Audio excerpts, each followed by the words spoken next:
Welcome to another exciting episode of Business, Bourbon, and Cigars. This is the podcast where we blend the worlds of business mastery.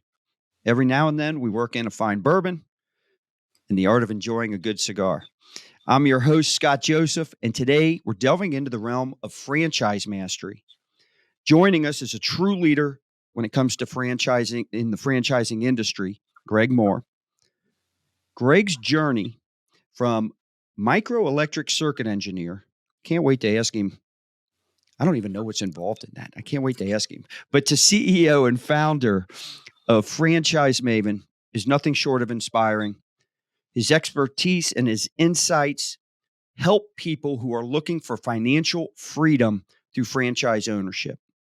So in this episode, we're going to explore the intricacies of franchise ownership and uncover, first off, is it the right fit for you? And if so, the secrets to building a successful franchise empire. So it doesn't matter if you're a seasoned entrepreneur, maybe you're an aspiring business owner, maybe you're looking to get into becoming a franchisee or even franchising yourself. This episode is packed with invaluable wisdom, actionable advice to help you navigate that world. So Greg Mohr, I want to welcome you to Business, Bourbon, and Cigars. I appreciate you having me today, Scott. Very kind of you. Oh, man, my pleasure. I have the Me Plus Ultra, which is also one of our sponsors, Me Plus Ultra Mastermind Group. And we have several members who are franchisees. So this is going to hit home with a lot of them. Most of them are very happy. We have some who are not. I won't bring up names and stuff, but we'll dive into some of those questions when we get into some things to, I guess, avoid and stuff like that. But before we begin, I want our audience to get to know you. So talk to me. How do you go? What's your journey? How do you go from micro electric circuit engineer to the CEO of Franchise Maven? How's that happen? I appreciate that, Scott. Well, first, a little definition of microelectronic circuit engineer on that one. Yeah. That is, no. So everybody, most people probably don't realize, but you're using your phone, you're driving your car, you got little chips in there. If you ever take anything apart, you'll see little microelectronic chips in there that run everything. I made those basically. I worked at Motorola Semiconductor, and then it was Freescale Semiconductor for a while. So they put it on a big round wafer thing, flat wafer thing, and they put a bunch of chips on there. And we started them from scratch. Every one of those little electronic devices, we manufactured that, and I made certain that as many devices on that little wafer as possible were functional on that one. So if I got into the real depths of what I did, I'd put everybody to sleep and they'd tune you out. So that's just a little brief thing what I do. Basically, really tiny circuits is what I worked on. While I was back in high school, I got a job at Taco Bell, and I ended up, unbeknownst at the time, I worked for a master franchisor for Taco Bell. Her name was Kathy, and she had about 50 Taco Bells throughout the Sacramento, California, Woodland, California area. So that was my first foray into franchising. Really enjoyed the experience. Really enjoyed working for her for Taco Bell and the ease in which it was to operate those franchise units on that. So as I was being a microelectronic circuit engineer after getting my bachelor's degree in that, I went on and got a master's degree in business.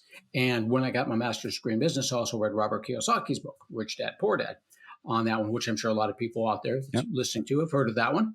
And that one just about ruined my corporate career. So that was my inspiration. That was my transition into it. While I was being a microelectronic circuit engineer, another engineer friend of mine and myself, we bought a dry cleaners, privately owned, storage units, privately owned, and I bought some real estate properties, rentals for that. So my real inspiration was after reading Robert Kiyosaki's book, doing those businesses, privately owned businesses with a friend of mine, I decided that, it was really time to go out there and do my own business on that. But that private business was a little bit of a challenge because I didn't know anything about, dry cleaning or anything like that. So we had to figure that all out ourselves.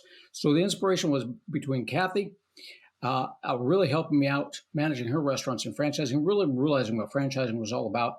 And then, Robert Kiyosaki's books, that there's something better out there than the corporate world. I decided that right before I turned 50, my goal was when I turned 50, not be working for corporate anymore. So after 30 years in corporate, got out of that and said, I got to get back into that franchising thing. So that was my inspiration for doing it. And I got my own franchise, did that, became a franchise consultant, and haven't looked back since. You said something in there that just struck me, because there's probably so many people. I don't want to say it's a risk, but can take the leap, go from employee, get their own franchise. And we're going to talk about how they can get financing and all that type of stuff. You'll help them with that. But you said something interesting in there. You said, I didn't know anything about dry cleaning. And I wonder how many people have an idea, have a calling, or feel they would be good at something, or enjoy doing a specific type of business,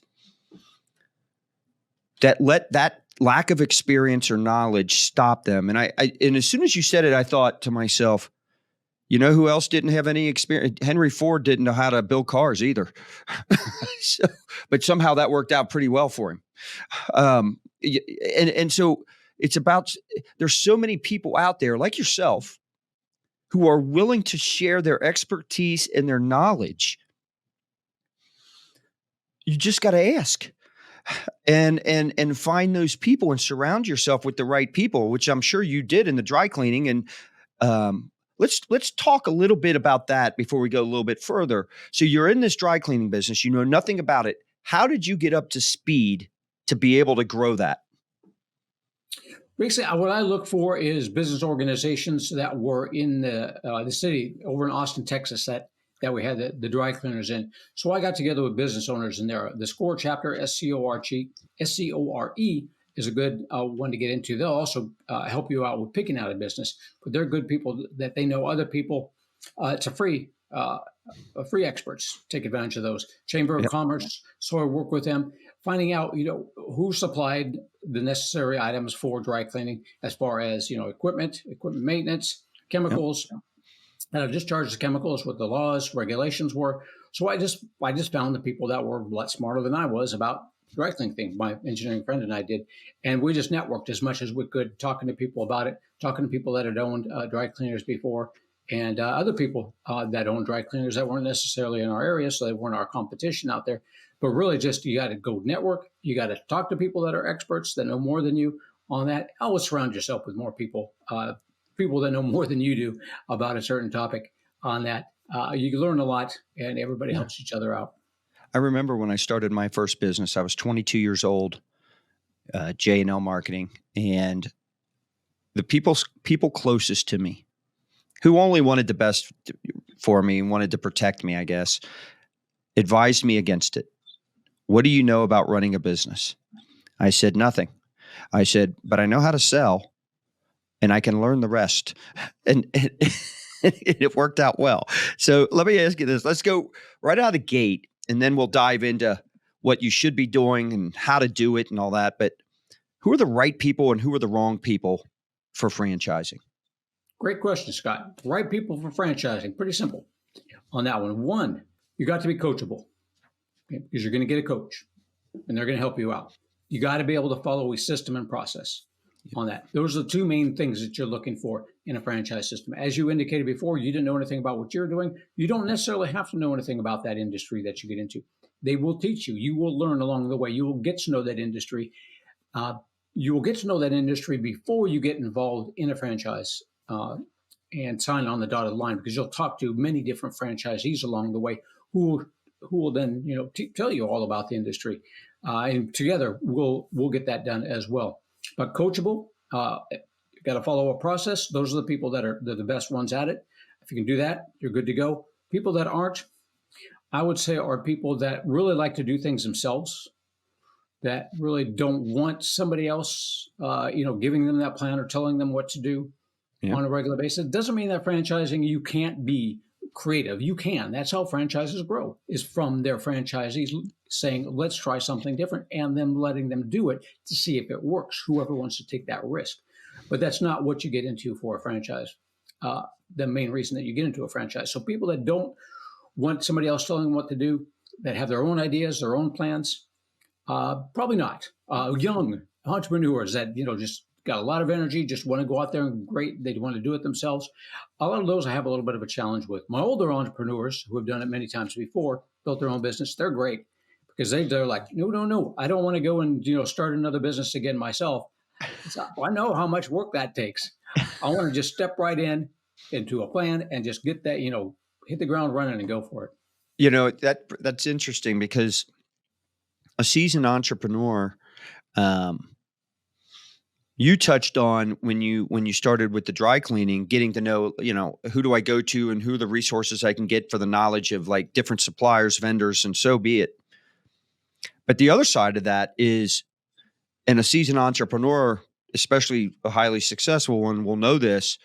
They understand already the client experience, the different things, the processes, how to treat people, the importance of client retention, the importance of new client acquisition, how to get it, and so I can see where you're going with that. Where someone might say, I've got a franchise and I see what they're doing, and if I take my experience that I've already have and roll it into that, where I don't have to, I guess, start from scratch, man, go, you know.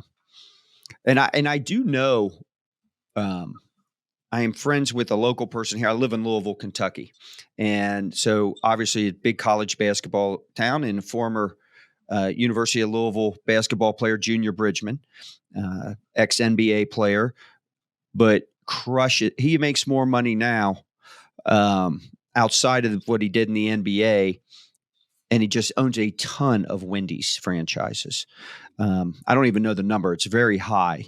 And but that he'd be a great example of someone who's achieved what you're trying to teach people at a very high level. So you've got a book out, uh, Real Freedom: Why Franchises Are Worth Considering. Um, what emphasized you, um, or I should say, what are the key insights? That's a better question. What are the key insights that listeners or people watching this show can expect to gain from your book? Scott, what I did is after about 10 years in this business or so, I got a lot of the same questions from people on a regular basis. So I thought, well, why not just put it into a book and answer them for it up front? That way they can get the book, they can look through there, and if they're interested then in going forward, they can reach out to me. But they Yeah. get all that information up front. So the inspiration was get that information and educate people on how to do it. What they can expect from the book is a step-by-step process to go through to investigate franchises, what to look for, how to do it, real world examples of the people that I worked with as well. So if you're a do-it-yourselfer, you don't even need me. Just go out there and grab my book and you're good to go. It's going to take you from step one, what to look for, what mistakes to avoid, the funding, uh, franchise attorneys, franchise disclosure documents, talking with current franchisees, using your local people with intelligence like the SCORE chapter, Chamber of Commerce, just that step-by-step process of what to look for, your due diligence process of what to go through there and make certain that that is a good fit for you. And for those of you who are thinking about turning your business into a franchise, there's a chapter in there of a couple of guys that I worked with who actually turned their business into a franchise and took it off from there as well. So you know what I love about that? If I'm looking at becoming a franchisee, I'm sitting there. That's the type of book that stays on my desk as I'm going through this process, right? And before I've made a decision, that's the type of book that stays on my desk. And I'm like, okay, what do I got to do now? What do I got to do now? Did I do this? Did I do that? Um, I love books where you can take things and apply them instantly. It's not just fluff. It's not just, theory, so to speak. So, Yeah, it gets um, right down to the heart of things, step by step. It's a good job. I, I should probably create a workbook from it so you can go through there and start writing. ex- yeah, you could get, there'd be your lead magnet to it, right? There Um, you go. all right. So you've helped hundreds of individuals navigate the world of franchising. What are some of the most common, I guess, misconceptions that people have about franchise ownership?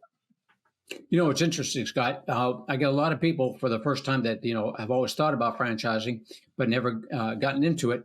And the first thing they don't realize is how many different franchises are out there. So, Scott, when you and I are driving around town, we see all those brick and mortar franchises, and Yeah. that's the things that we think of when we think of franchising: McDonald's, the Wendy's, Meinekes, Mako's, Supercuts, Great Clips. And those are a lot of great franchises, a little bit larger of an investment on that. But what people don't realize is that there's probably a franchise in just about every industry. So think, and those are brick and mortars. You build it and they will come. General theme on that. Great real estate, you got it made. You got the service industry that's on the other side of things that people don't realize because maybe they've never used those services. So basically, your clients don't necessarily know you exist until they need you. So you got a great franchise system that drives people to you. Those ones are less expensive. You can make the same or more money from them. So think of senior care, think of tutoring, uh, think of pet care, pet dog walking, pet sitting, home services. This is a huge, huge industry out there that you can think of, anywhere from outside to taking care of the grounds to kitchen remodeling, cleaning, roofing, water conservation, and then business services as well. People don't realize that those businesses all have to be cleaned and maintained on a regular basis. It's another great service industry where you're not looking at a huge investment, $150,000 give or take on that. But that's a real main concept. The main thing, the first main thing is that they don't realize how many different franchises are out there. The second thing people don't realize is that you don't have to work these full time on that. There's many franchises that have a semi-absentee model where you're managing the manager, you're managing the profit and loss statements. You're putting in about 10 to 15 hours a week, depending on your management skill and style. So you can keep your day job, you can keep your other business and be more of an investor. When you see people succeed in franchise ownership, you also probably see people who do not. What's the reason for one way and the reason for the other? So is there a common denominator between them, or is it? Involvement is basically, Scott, what it is. You're really going to have to get involved. Even when you're doing a semi-absentee franchise to begin with, it's going to take a little bit of work. It's not something easy. When I got into the dry cleaning business, that was not easy. That took a few hours, every day. Not a few hours every day, but a few hours every week to get into that and to really get it down. The common denominator, one, is getting into the right franchise to begin with on that. Yeah. And that's a challenge out there because there's a lot of franchises. There's like 5,000 franchises out there that people can choose from. Not all of them, as you indicated before, not everybody is successful at it. And not all of them are really great franchises. So there's many things to look for in a great franchise. So start with a great franchise system on that. How important, let me ask you a question. Sorry to interrupt you, but I've got to ask this. Right. I'll talk all day if you don't. How important is it? Because you said they choose the wrong franchise. And so I want you to go into a little bit more detail on that. My question to that is, what immediately jumps to my mind is like, how important is it for someone to choose not just a franchise that has a successful track record for their franchisees, but also does it align with your purpose? Is it something that you're going to actually enjoy doing? Because when you say,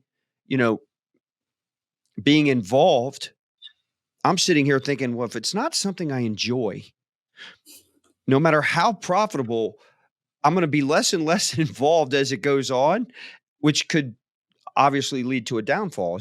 Walk us through that a little bit. Oh, absolutely. So the easiest way to do that is that something you would enjoy is knowing that you can actually perform the duties that are required of you of that franchise. The easiest way to do that, if you want to be one of the most successful franchises, you talk to the franchisees. You talk to the people that are making the most money out there. If you want to do it semi-absentee, then you talk to the semi-absentee owners who are making the most money. Ask them what they do. How much money do they make? How long did it take to get there? What do they have to do to get it? And picture in your mind yourself doing that. Can you picture yourself doing that? If you can, you're on the right track. If you can't, you're going to hire somebody to do it for you, or best thing to do, just move on to another franchise. You got to be able to picture yourself doing it. It's got to be a good cultural fit too. Find out what the culture of that franchise is. What are their goals? What is their vision statement? Make certain that you align with that. Like you said, Scott, just because you're making a lot of money doesn't necessarily mean you're going to be real happy, and you're going to be ignoring it pretty quick, because even if it's making a lot of money and you're not real happy with it, it's easy to let it go. Yeah, that's exactly what I would think. What are some of the common things? Obviously involvement, but the people that you see excel right out of the gate with it, and it's scalable for them. And what I mean by that, they're able to grow it and expand on it. What are some of the common things that you see with those people in terms of what contributes to their success? The coachable factor and the following processes and procedures factor is a huge one on that. But the ones that have really gone through and talked to many different franchisees, so they get a real good feel of what is the culture of that franchise. How does it fit in with what you're doing on a regular basis, what you're doing on a daily basis? If you're a solid Christian person that wants a solid Christian franchise, then you probably get into something where the people are just right there in the mission statement. It's a Christian type statement, but and that can go in many different ways. But that's what you want to be looking at: is what is their mission statement? How do they feel? How do they treat their people? You got to be able to relate to them, and you got to feel good. You'll meet all the people that are doing it, and you'll meet your team in person for the most part. I think most of them, for a while they were doing it online, do the COVID thing, but now I think they're back to meeting in person. But really meet those people in person and talk to them, sit down with them, have dinner. They should take you out to an event when you go down there and do the Meet the Team Day, and really get to know them personally on a regular basis, because you're going to be working with them over the next 5 to 10 years. So you're going to make certain that they're people like you, and you feel good about them on that. That'll go a long ways towards making certain that you're successful. You've said this twice, so I know it's important. The first two things that jump out, right? Coachable and follow a process. And so I sit there and I think, as an employer, right? What do we want? What do we want from our people? First and foremost, assuming they align with all the right core values and virtues that we have as a company, right? We want them to be coachable. And we want them to be able to follow a process. And I chuckle internally because I'm sitting here thinking, how many people get into business because they're like, I already know what I'm doing. I don't want to have to be held to these rules and these processes. I want to be able to have the flexibility to do my own thing. When in the reality is all successful businesses have a team of coachable people, including the leader who continuously learns.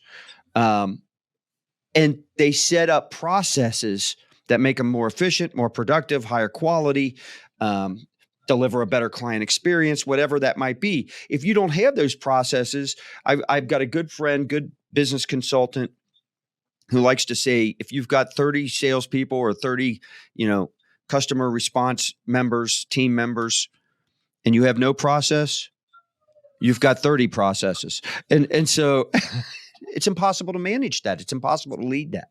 It's impossible to hold people accountable. So I love that you said that. And it doesn't just apply. I think it's important. It does apply. It applies equally to the business owner and the franchisee, just as it does the employees that the people they're going to employ. It doesn't go away just because you're the owner. And so that could be a potential misconception, I would assume, from someone that's going from employee and thinking about becoming a franchisee and thinking, this, I could do my own thing. I could do this. I don't have to sit there and no. You still have to follow those processes. You still have to be coachable. You have to continue to learn. So I'm glad you brought it up twice now. So it's stuck with me. Because I can see some people thinking, oh, financial freedom, I can do what I want. Not if you want to be truly successful. You still got to be disciplined. Is that true? And it's interesting. You'll talk to many different franchisees, and you'll find that you still have, as a franchisee, a lot of leeway to do things the way you want to do them on there. And you'll talk to a lot of franchisees. If you want to talk to the ones that are, quote, not as successful, my people find it interesting when I talk to them. Some people that talk to aren't making a lot of money, and they want to know why they're not making a lot of money. And some of those people just say, I don't need a lot of money. I need more time freedom than I need money. So I'm going to put in 3 hours a day, 4 hours a day. 4 hours a day makes, 50, 75,000 a year. I'm good. I'm good to go. I don't need to make $1 million a year on that. So everybody's different as far as what your ultimate goal is. Yeah. So what are, when you're evaluating a franchise opportunity, what you've mentioned in your book, it kind of walks you through some of this stuff. What are some of the essential factors that people need to consider? First of all, when you're looking into a franchise, don't let things that are that are popular at this time influence your decision on that. Look at the business model and get to know the business model about how how that money is made, where it comes from, how sustainable it is, how many people can use it on that. Always take that into consideration. Look at what the total investment's going to be on that, and make certain that that franchise that you're looking at puts in their documents, this is our minimum net worth that we need. This is the minimum liquid that you need. And don't try and make certain you have more than that minimum on there, because you don't want to run out of money on that. So take a look at the financial requirements on there. Make sure you qualify for those. Take a look at what the time commitment is. And again, talk to as many franchisees as you can to get a good feel for just how stringent are they with that time commitment. So, for instance, if you're going to do a semi-absentee, call the semi-absentee owners when the ones that are running it and started semi-absentee. Find out exactly how many hours they were putting in, so you really have a good feel for that. Just how semi-absentee is that business really? Did you have to put in more hours? Did you have to put in less hours on that? And really, I would say the thing is really get to know that business model. If you don't know the industry, that's fine. As you indicated before, Scott, you don't have to know the industry. The experiences that you've had in the past are golden. So the boxes in your attic are golden. Those things that you've done in the past, you've managed a business, you run you've supervised people within your organization, you run businesses within business. You can apply that anywhere. As long as you can do that, almost any franchise is good for you. If you didn't have any sales background or sales training, you probably don't want to go into a Sandler sales training franchise. So know what it is that franchisor wants from you. What are they looking for in a successful franchisee? What qualities do you have to have? You talk a little bit there about a semi-absentee owner. So my own brother has 3 Jimmy John stores, which is a franchise, and does very well with them. Knew nothing about running a restaurant. Grew up with my cousin up in Cincinnati, Ohio, who's got several Skyline Chili. Where do you live, by the way? Licking, Missouri. All right. So you're familiar at least with Cincinnati. I don't know if you know about Skyline Chili and Cincinnati Chili, but it's a unique type of chili. But he's owned those franchises. So he was able to leverage that knowledge and that expertise on what he could potentially expect with Jimmy John's. And of course, he talked to other people prior to buying those. But he's done well. But he was, just like you said, though, he was able to take his area of expertise, things that he had done well in prior jobs, and apply them. So as a semi-absentee owner, what he's very good at is understanding sales and growing it that way. So he partnered up with Western, because it's down in Bowling Green, Western Kentucky University, and all of a sudden started doing catering and different things for the different sporting events. Because he's always thinking like that, what can I do differently? My cousin is the first Skyline food truck. No one else was willing to do it. See, when you talk about the leeway and the flexibility that these franchises will sometimes give you, because that's how they grow as a franchise as well, I think that's a good example. And so it's funny if he gets a call, my cousin, if he gets a call from a prospect or a client or a customer that wants him to cater with the food truck, they've got an event going on, they think that would be neat. It could be in another store's market area. And so he's the only one with the food truck, and Skyline Corporate gave him the ability to still go service that. But my cousin doesn't want bad relationships with the other franchisees. So what he did was say, here's what I'll do. I'll give them first right. And what they can do is they can lease the truck from me for that day. They can operate it. They can man it. I'll show them how to do it. And then they can keep the proceeds on the sales over and above that. And if they don't, then they're basically saying, okay, it's okay, you can take it. So it was a way for him to keep good relationships with the other franchisees. And so the timing of this show is ideal. And I say that because we have a lot of members in Me Plus Ultra who are franchisees. And I literally have a hot seat tonight in one of our hot seat sessions with one who's not happy. And I almost wonder if she doesn't understand that, you know, if the franchise is giving her a lane to stay in, we want you doing it this way, follow the process, be coachable. That sometimes stepping outside that lane is, as long as you know how far to step outside the lane without right. And if it produces results, and so I almost wish you were on that in that hot seat call tonight. You could probably help her a lot navigate that, because she's struggling with requirements for certain, like, POS systems, things like that, that a little bit more costly than what she could do. What do you say to people like that? Let's So talk a little bit about the flexibility and the leeway part of it. So flexibility and leeway, yeah, they'll give you flexibility. They'll give you leeway to do things like that out of the box, that they, outside lanes. I had a lady that did that with a tutoring franchise in Las Vegas Valley.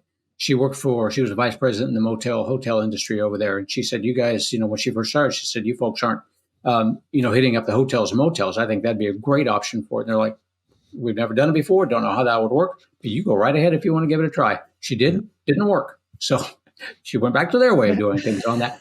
They will give you that leeway. They will let you do it. It does, and it's going to cost you a little bit of money to do something and different. So it's going to be a little bit extra because they don't have the marketing for it. They don't have any systems in place. They've already done the A/B testing. They've already made all the mistakes along the way to do it. They know this is what we've been doing. And depending on which franchise you get into, emerging versus something that's been around, it's got 100 or more franchises, they're going to be different. But they've done it this way. This is the way that works. You follow this plan. You get up in the morning, follow this plan. Your chances of success are good. You can have leeway to do things. But the reason that you get into a franchise in the first place is they've got that plan for you. Follow that plan for the first couple of years. Then get creative. Make your money first. When you got that extra money, then start going out of the box, trying different things with the franchisor's approval if you'd like to. Great point. You've touched a lot on some of the due diligence that a potential franchisee's got to do ahead of time. Like, what are the 3 to 5 like non-negotiables that you would sit there and say, if you don't do this, you're basically a fool. You have to do this ahead before making a decision. I know it's longer than 3 or 4, 3, 5 things, but what are the 3 or 5 most critical things? Talk to all the franchisees in the system. Okay. Maybe not all, but talk to as many franchisees in the system until you start getting the same answer over and over again. Hopefully it's a good answer. It's not a good answer, you move on hey, there is no bad answer, right? You get enough bad answers. That's an answer. Yeah, that's true, Scott. Very, very good point. Exactly right on that one. Get a franchise attorney to look over your documents. Always have a franchise attorney look over your documents on that. You're not going to get a whole lot changed in that franchise agreement. So don't think that you're going to be sending it over to a contract attorney and the contract attorney is going to start making lines and start doing everything. All those franchises want everybody on the same playing field. As you indicated before, Scott, you got to have those processes in place for everybody, from the CEO down to those employees. The franchise wants everybody on that same playing field, so you're not going to change that franchise agreement for the most part that much. Franchise attorney is going to see if there's anything unusual, out of the ordinary in there that they haven't seen before that should not be in there.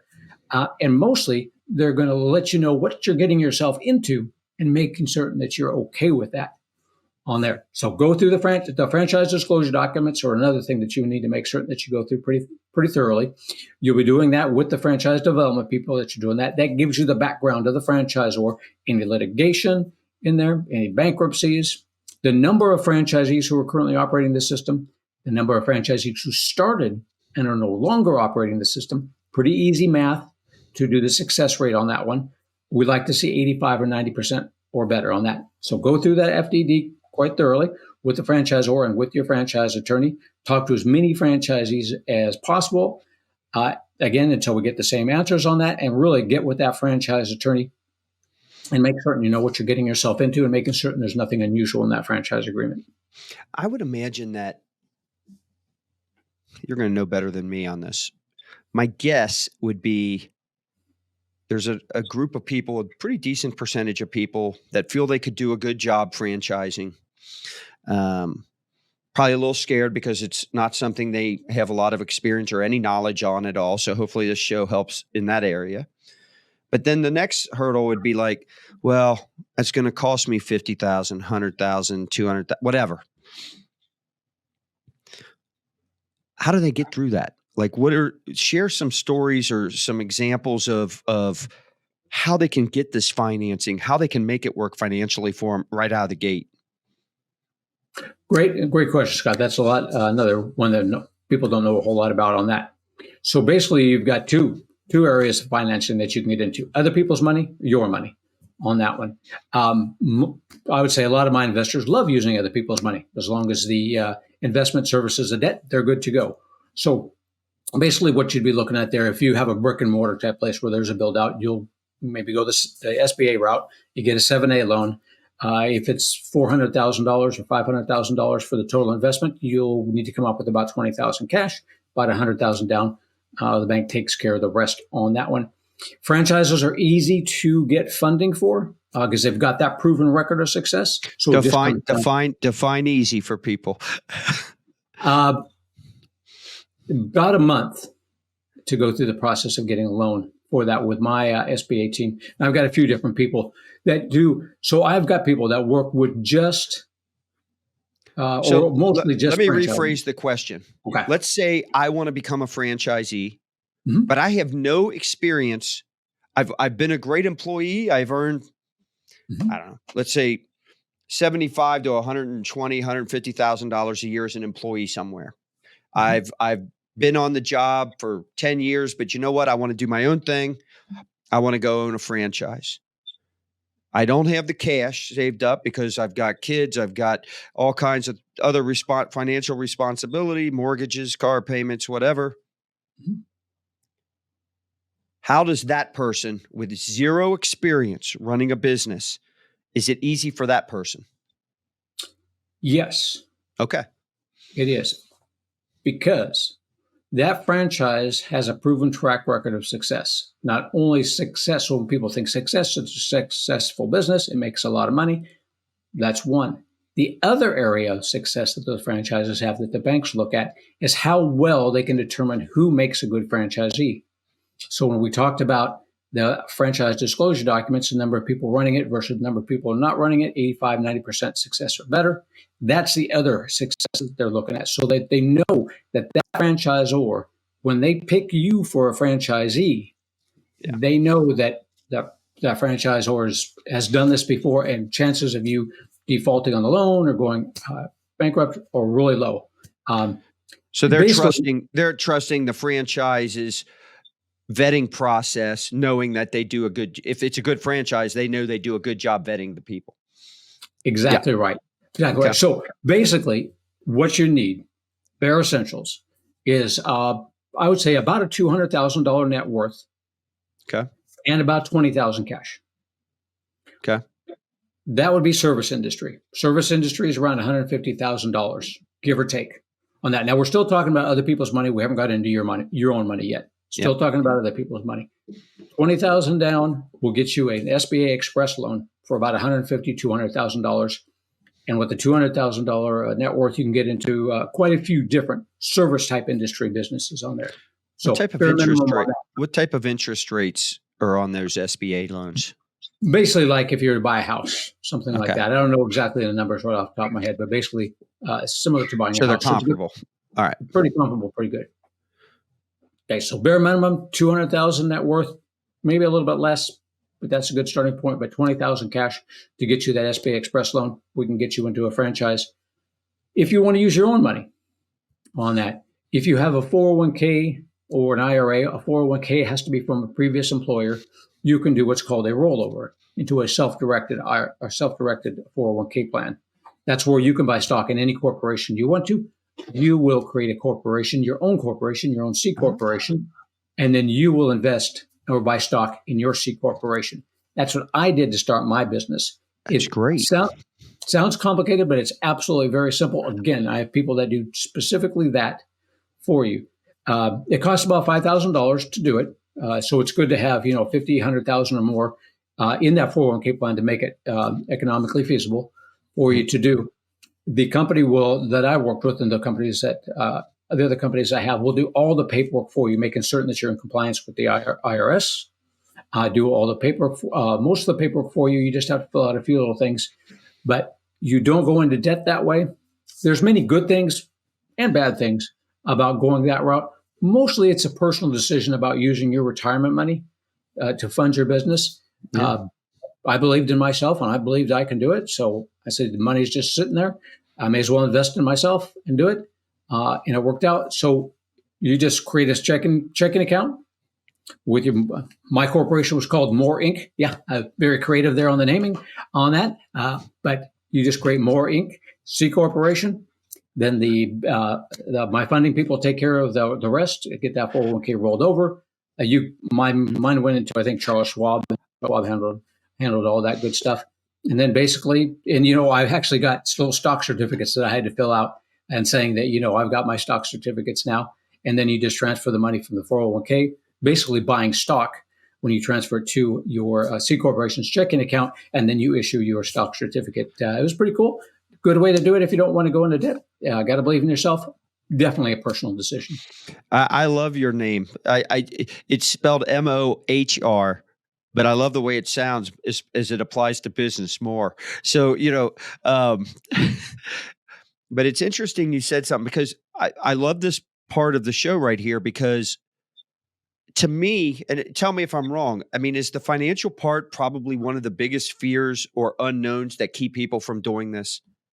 Yeah, they want to know if they're going to make money. That's the biggest thing. If I'm going to invest this kind of No, money, I mean, just can I come up with the money? I mean, I'm oh, talking yeah, about, you know, it is. And I'll go over that with the folks too, exactly, what you're going to need to come up with. And that is one of the biggest challenges of actually going into business. That's why I'm probably one of the, not tooting my own horn here, but I'm probably one of the best ones out there as far as franchise consultants. And I'll introduce 4 people to a franchise, and I'll get one of them to invest in a franchise. And yeah, one of the things that scares people, you're exactly right, Scott, is when it really comes down to it, at the end of the day, they're just not ready to write that check or put in yeah. that time. So that is a big fear for them to get over. Absolutely right. What type of franchises are if you're going to be an absentee, semi-absentee owner, what are the better franchises for that type of It's still situation? it really just comes down to what's the best fit for you on that one. There's many different franchises that you can get into, go that route, whether it be brick and mortar or whether it be service industry or not. They all have their ups and downs and different challenges on that. You can get into simple retail where you just, like a food place. You can get into more sophisticated retail where you get into like maybe a Meineke or an urgent care or something like that, where you're hiring people that have more of a degree, more skill set on that one. And then there's, the B2C, which is home improvement services, that sort of thing. And then business to business as well. It just depends on you and really who do you want to work with? What kind of employees do you want? Skilled workers takes a little bit harder to find them, but you keep them around longer. Non-skilled workers, a lot easier to find, but you're replacing them quite a bit. So there's no real specific one that's better for semi-absentee versus not. It just really comes down to the same thing as before. Which is a good franchise for you? What do you feel good about? Who do you want to work with? Let's shift directions. I've got this business, right? And I'm cranking along, and in the back of my mind, I'm sitting there saying, this would make a great franchise. Maybe it's somebody that's got a one rooftop type restaurant.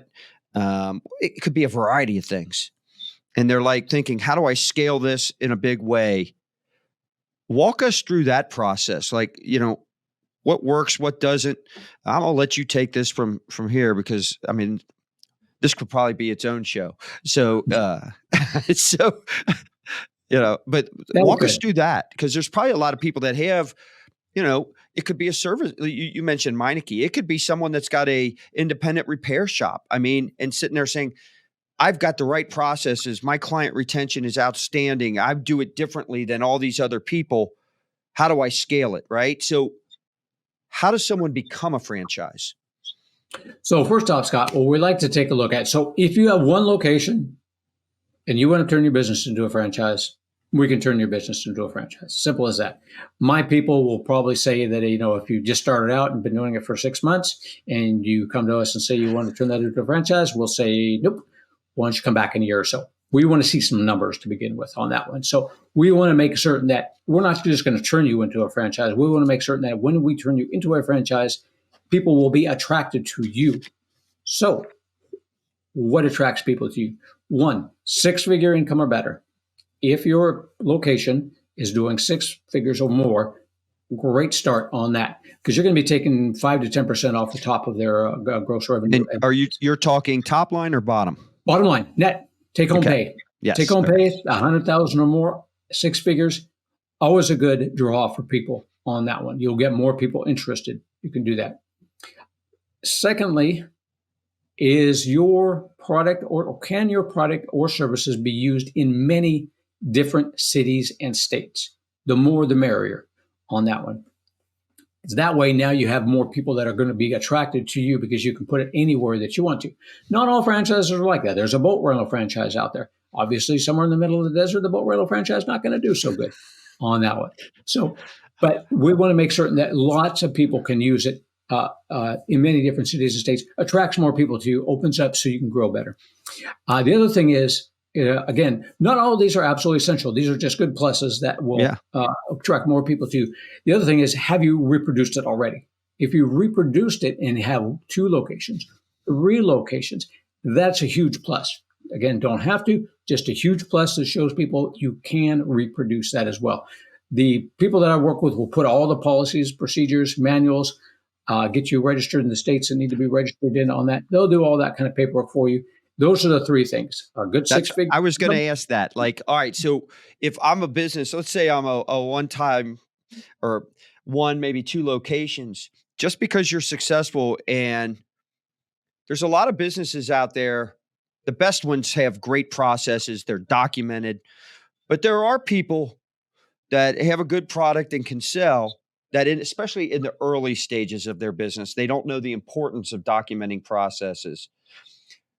But if I'm hearing you right, you're saying you guys can come in there and actually help with that part of it and come up with those. That's fascinating to me. Yes, absolutely. We'll do that for you.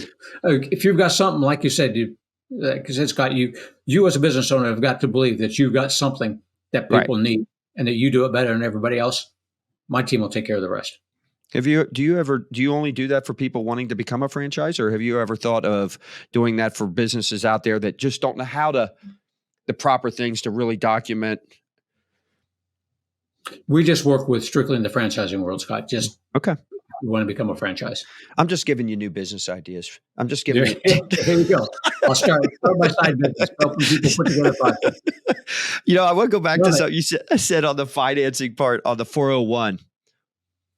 I love that angle, because to me, the best retirement is growing your own business.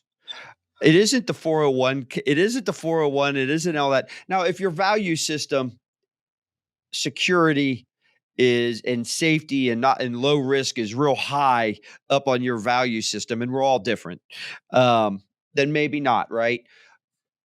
But man, there's no better retirement than scaling and growing and finding better ways to make your business, grow and become more profitable.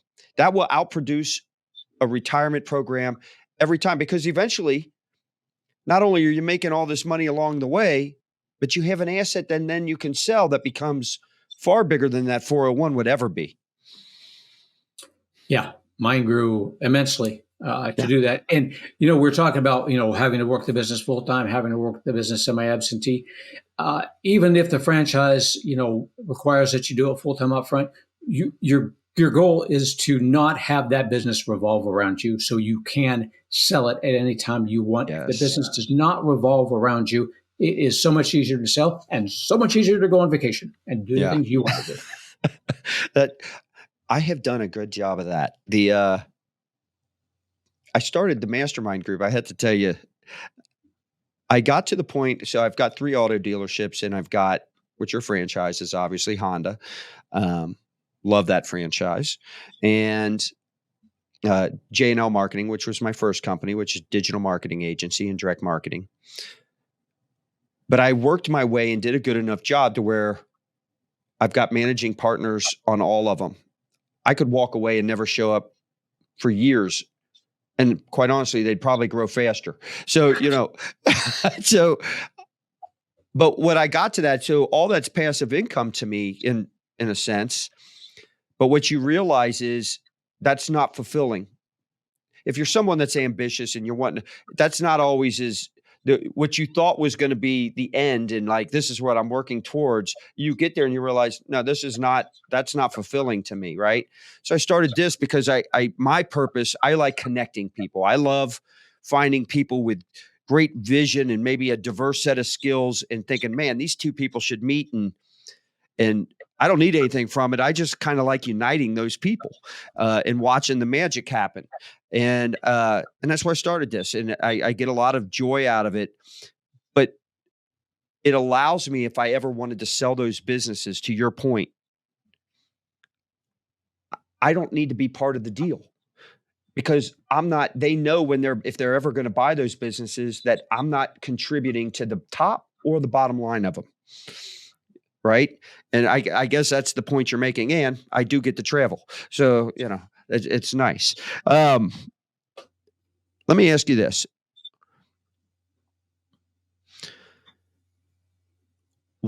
So I just talked about what motivated and persuaded me and where I went. What is motivating you to keep helping these people? Like what inspires you at this stage of your career?